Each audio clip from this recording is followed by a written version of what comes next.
Teacher पे पड़ता है, जो कि गलत होता है।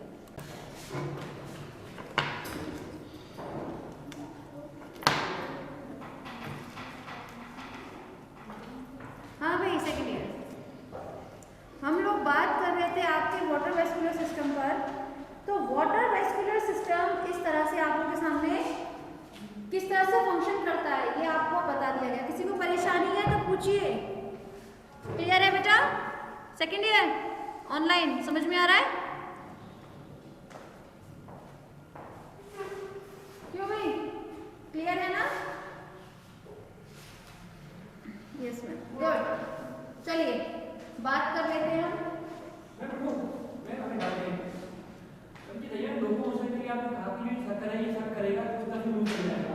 उसकी जरूरी नहीं कि पहले से सर कर रहा है, जो आम पहले सर कर रहा है उसमें सर दे तो क्या फोटो वापस पीछे जाएगा उसके अंदर से। मैं इसको बताती हूँ, मुझे वैसे नहीं पता पाई।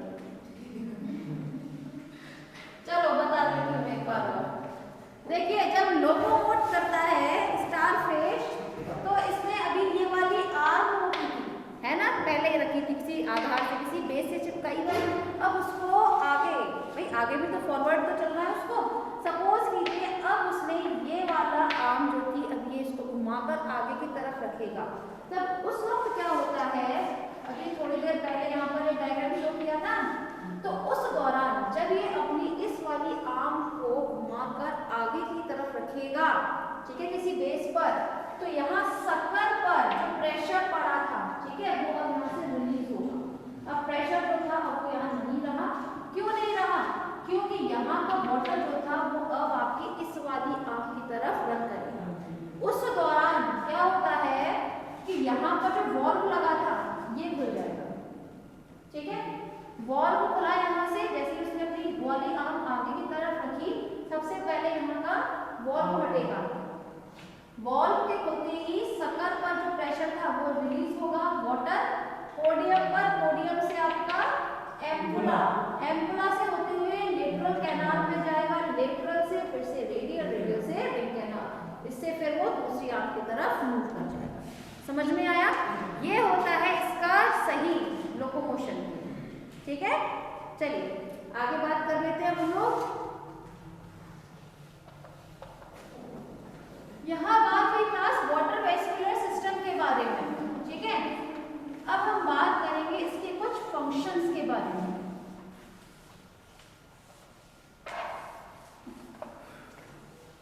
वाटर वेस्कुलर सिस्टम की जब बात की जाती है तो इसके फंक्शंस में सबसे पहले है लोकोमोशन।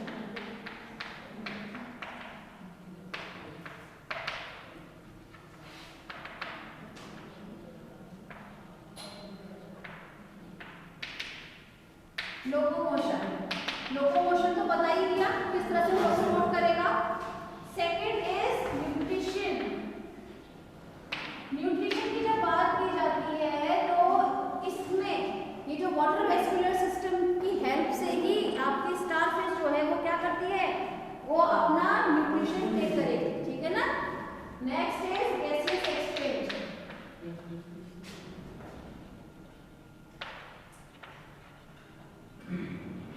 गैसियस एक्सचेंज की बात की जाएगा तो आप लोगों को रेस्पिरेशन बताया गया था।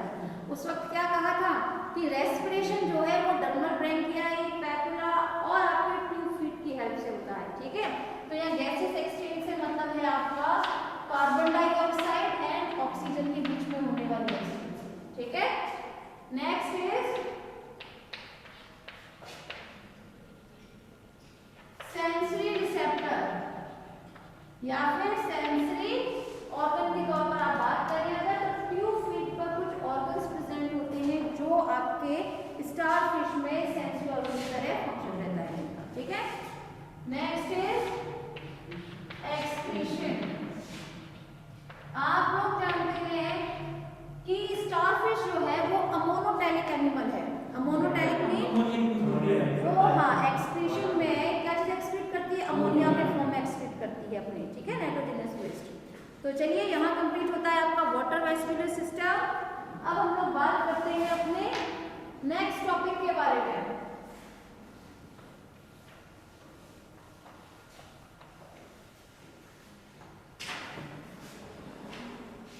आज से नया टॉपिक जो स्टार्ट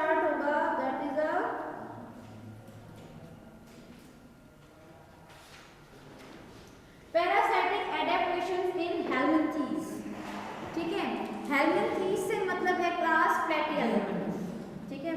प्लेटीहेल्मिन्थीस कैसे एनिमल होते हैं? एनिमल्स प्लेटफॉर्म्स होते हैं, एंडोपैरासाइट होते हैं, ठीक है ना। तो उन्हीं को थोड़ा ध्यान में रखते हुए आप स्टडी कीजिएगा। सबसे पहला है आपका टफ इंटेगुमेंट।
सबसे पहली बात जब हम बात करें आपके हेल्मिन्थीस में इंटेगुमेंट के बारे में, ठीक है, तो इनमें जो इंटेगुमेंट होता है बहुत टफ होता है। टफ से मतलब है आप लोग जानते हैं प्लेटीहेल्मिन्थीस के कितने मेंबर्स होते हैं, वो सभी एंडोपैरासाइट हैं, ठीक है।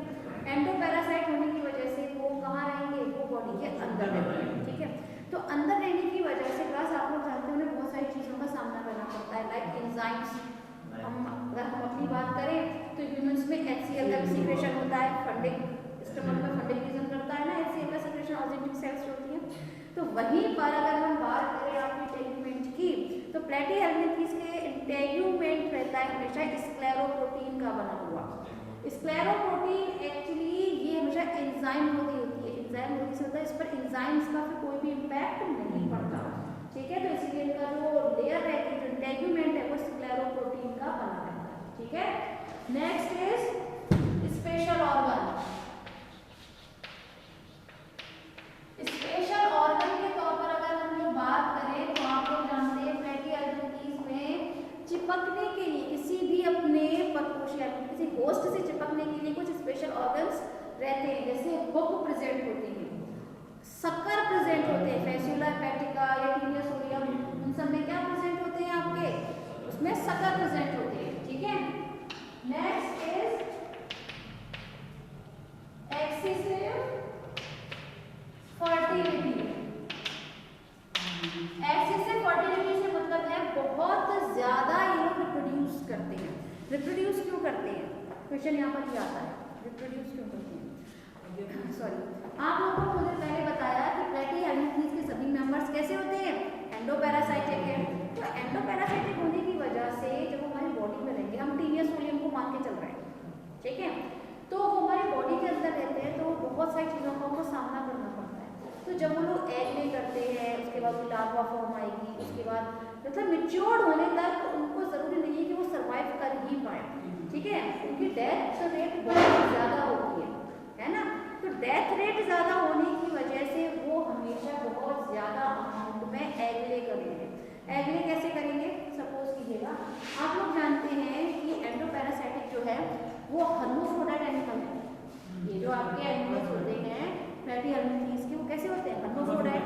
हर्माफ्रोडाइट में मेल फीमेल दोनों ही जेनेटल अपर्चर में प्रेजेंट रहेंगे, लेकिन भले ही ये हर्माफ्रोडाइट होते हैं, लेकिन इनमें फिर भी एक स्पेशलिटी होती है कि ये इनमें सेल्फ वो नहीं हो सकता फर्टिलाइजेशन, है ना। सेल्फ फर्टिलाइजेशन ना होते हुए क्रॉस फर्टिलाइजेशन होता है। इट मीन्स, समझ रहे हैं, सेल्फ फर्टिलाइजेशन और क्रॉस फर्टिलाइजेशन का मतलब मान के चलते हैं।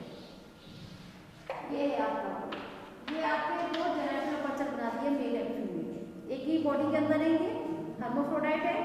अब एक ही बॉडी के अंदर है, ऐसा नहीं कर सकते यूनिटली फर्टिलाइजेशन करा दे,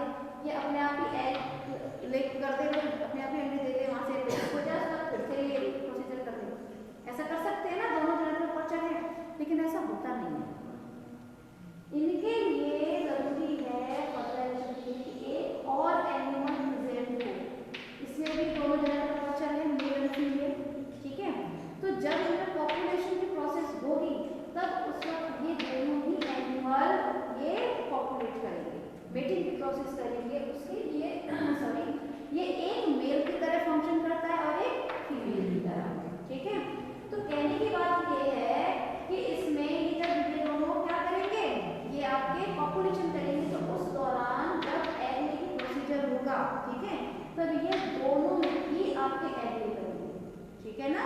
अंडे दोनों ही दे सकते हैं, जिसकी वजह से मैं ये कहूँगी अंडे देने की जो पावर है वो यहाँ पर डबल हो जाएगी, क्योंकि जहाँ पर सपोज कीजिए अगर ये सिर्फ और सिर्फ 50,000 अंडे देता है तो दोनों मिलकर 1 लाख देंगे। मैं तो एक एग्जाम्पल सेट कर रही हूँ, ठीक है ना। अब सोचिए हमारे पास 1 लाख अंडे हैं अगर शरीर के अंदर, वो एडल्ट होते होते उनमें से 50-60 हज़ार मर भी गए तो 40,000 तो बचेंगे, ठीक है ना। तो कहने की बात यह है कि वो आराम से आगे भी रिप्रोडक्शन कर सकते हैं, उनकी जो जीनस स्पीशीज है वो इजीली आगे भी सर्वाइव कर सकती है ना। तो इसीलिए उनमें बहुत एक्सेसिव फर्टिलिटी पाई जाती है, रीजन है एक्सेसिव फर्टिलिटी, ठीक है ना, क्योंकि वो एडल्ट बहुत कम हो पाते हैं, इसीलिए उनमें बहुत ज्यादा अंडे देने की क्षमता होती है, ठीक है। Next nutrition. जब हम लोग बात करें न्यूट्रिशन के लिए तो आप लोग जानते हैं प्लेटीहेल्मिन्थेस जो कि एंडोपैरासाइट है, तो एंडोपैरासाइट होने की वजह से वो न्यूट्रिशन के लिए क्या लेते हैं, डाइजेस्टिव फूड मटेरियल लिया करते हैं, है ना। हमारी बॉडी में या जो भी उसका होस्ट है उसकी बॉडी से जो भी डाइजेस्टिव फूड मटेरियल होता है उसको अपनी बॉडी सरफेस से एब्जॉर्ब करते हैं, है ना। नेक्स्ट